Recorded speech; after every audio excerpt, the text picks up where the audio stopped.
नीचे जो भाषा बिंदु मतलब जो व्याकरण के प्रश्न है और उपयोजित लेखन के प्रश्न है वह आपको जरूर पूछे जाएंगे। अर्थात आपको ग्रामर और राइटिंग स्किल की ओर ध्यान देना बहुत ही जरूरी है। और जो पाठ के नीचे ग्रामर दिया है वह हमें पढ़ना बहुत ही जरूरी है।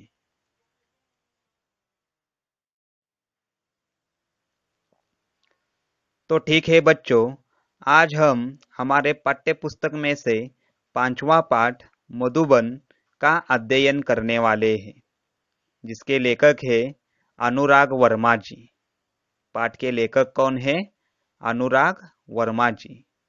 पाठ का अध्ययन हम हमेशा की तरह करेंगे, जैसे सबसे पहले लेखक परिचय और बाद में गद्य संबंधी जानकारी लेंगे और उसके बाद हम पाठ को विस्तृत रूप से पढ़ेंगे। तो छात्रों, पाठ पांचवा मधुबन, पेज नंबर 11, लेखक अनुराग वर्मा।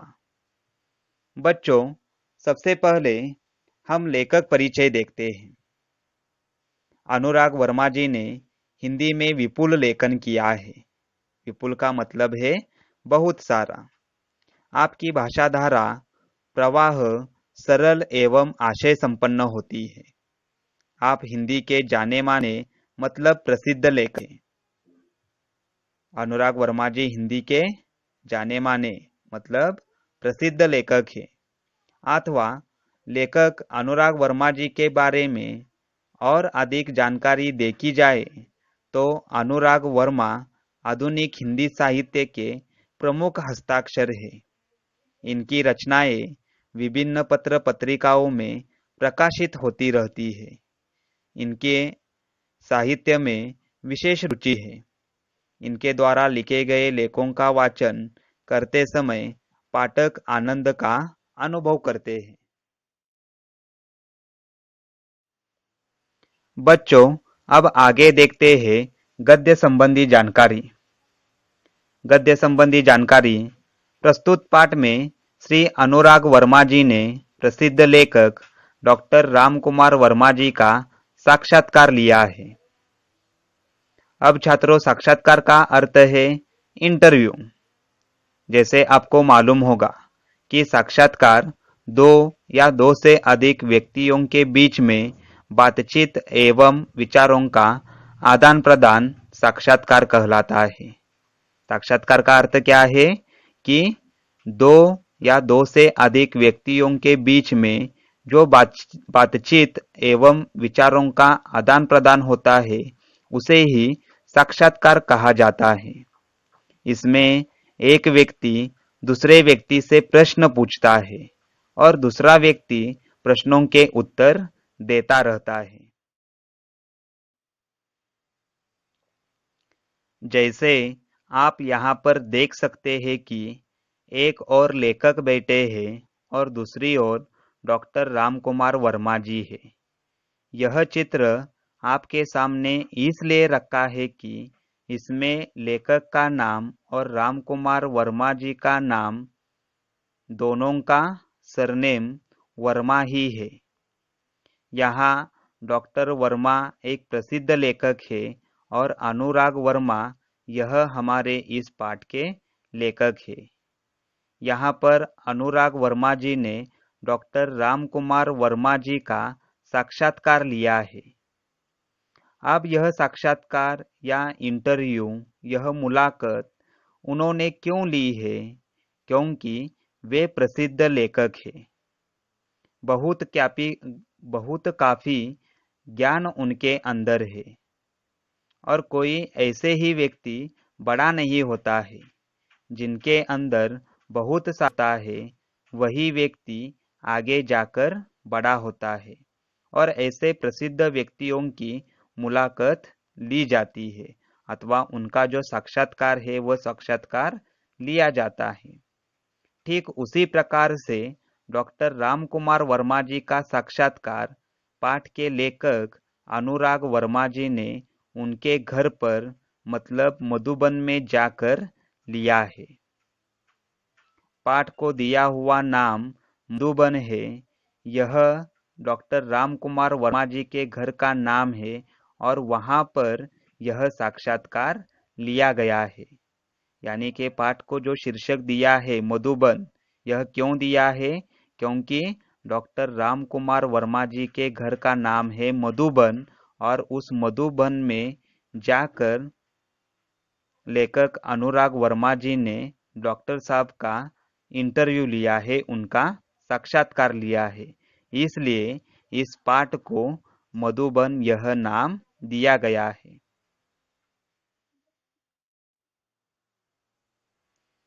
छात्रों, इस प्रस्तुत पाठ में लेखक अनुराग वर्मा जी ने डॉक्टर राम कुमार वर्मा जी से उनकी काव्य रचना की प्रेरणा, लौकिक पारलौकिक प्रेम, देश की राजनीतिक स्थिति आदि पर प्रश्न पूछा है और डॉक्टर राम कुमार वर्मा जी ने भी इन सभी प्रश्नों के उत्तर बड़े ही बेबाकी से दिए हैं। इसके साथ इस पाठ में डॉक्टर साहब के बचपन, स्वतंत्रता आंदोलन में उनका योगदान, उनकी शिक्षा दीक्षा, काव्य रचना की प्रेरणा, देश की राजनीतिक स्थिति आदि से संबंधित उनके विचारों से पाठक ने अवगत किया है। तो ठीक है छात्रों, अब शुरुआत करते हैं पाठ को लेकर। पाठ का अध्ययन करने से पहले हम पाठ का थोड़ा सा सारांश देखते हैं। जो पाठ का कुछ थोड़ा सा सारांश है वह मैं आपको यहाँ पर दिखाता हूँ। इस पाठ का सारांश इस तरह से है कि लेखक अनुराग वर्मा ने किस तरह से डॉक्टर राम कुमार वर्मा जी का साक्षात्कार लिया है। यहाँ पर लेखक अनुराग वर्मा जी ने डॉक्टर राम कुमार वर्मा जी से काव्य प्रेरणा, लौकिक पारलौकिक प्रेम, देश की राजनीतिक स्थिति आदि पर उन्हें प्रश्न पूछे हैं। डॉक्टर वर्मा जी ने भी इन प्रश्नों के बहुत ही सरल तरह से जो प्रश्न है उन प्रश्नों का उत्तर दिया है। डॉक्टर वर्मा प्रयाग स्टेशन में स्थित मधुबन में रहते थे। उनका साक्षात्कार लेने हेतु लेखक अनुराग जी ठीक 10 बजे उनके घर पर पधारे हैं। लेखक कहते हैं कि वैसे तो मैंने डॉक्टर साहब को विभिन्न उत्सवों, संगोष्ठियों एवं सम्मेलनों में देखा था, परंतु इतने निकट से मुलाकात करने का यह मेरा पहला अवसर था।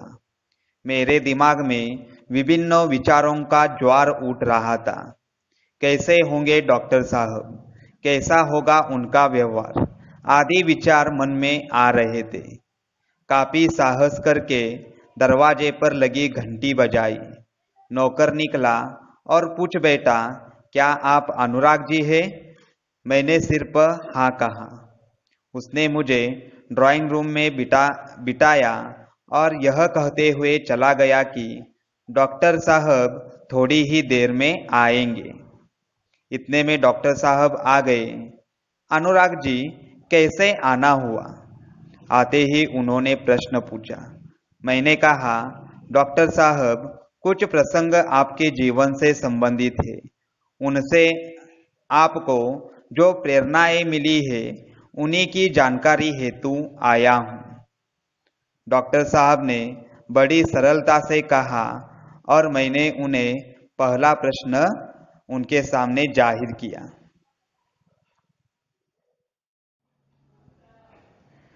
मेरा पहला प्रश्न था, डॉक्टर साहब, काव्य रचना की प्रेरणा आपको कहाँ से और कैसे प्राप्त हुई? इस संदर्भ में कोई ऐसा प्रसंग बताने का कष्ट करे जिसने आपके जीवन के अंतरंग पहलुओं को महत्वपूर्ण मोड़ दिया हो। इस प्रश्न का उत्तर डॉक्टर साहब ने बड़े ही बेबाकी से दिया है।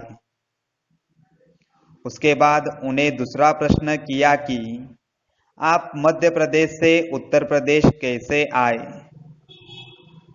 उस पर डॉक्टर साहब कहते हैं, मुझे हिंदी प्रेम ने मध्य प्रदेश से उत्तर प्रदेश आने को प्रेरित किया।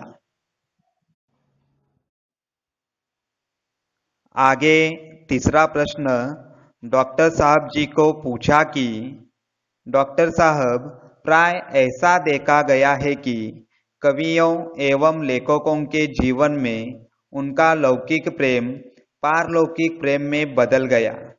क्या आपके साथ भी ऐसा हुआ है क्या?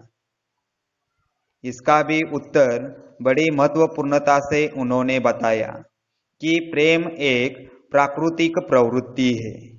इसका उत्तर उन्होंने कैसे बताया कि प्रेम एक प्राकृतिक प्रवृत्ति है। आगे जाकर उन्हें चौथा और अंतिम प्रश्न किया कि डॉक्टर साहब, देश की राजनीतिक स्थिति के बारे में आपकी क्या राय है? इसका उत्तर उन्होंने बताया कि देश की राजनीति से मैं दूर रहा और उसका कारण भी वह यहाँ पर बताने का प्रयत्न करते हैं।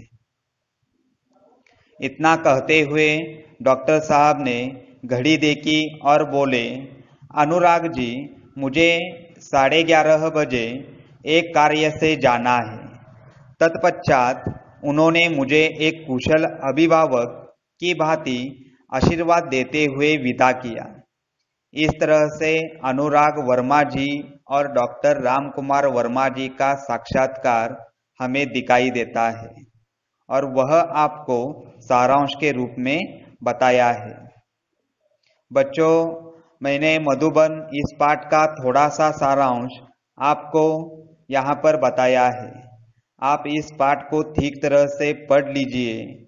अगले वीडियो में हम पूरे पाठ का विस्तृत रूप से अध्ययन करते हैं। धन्यवाद।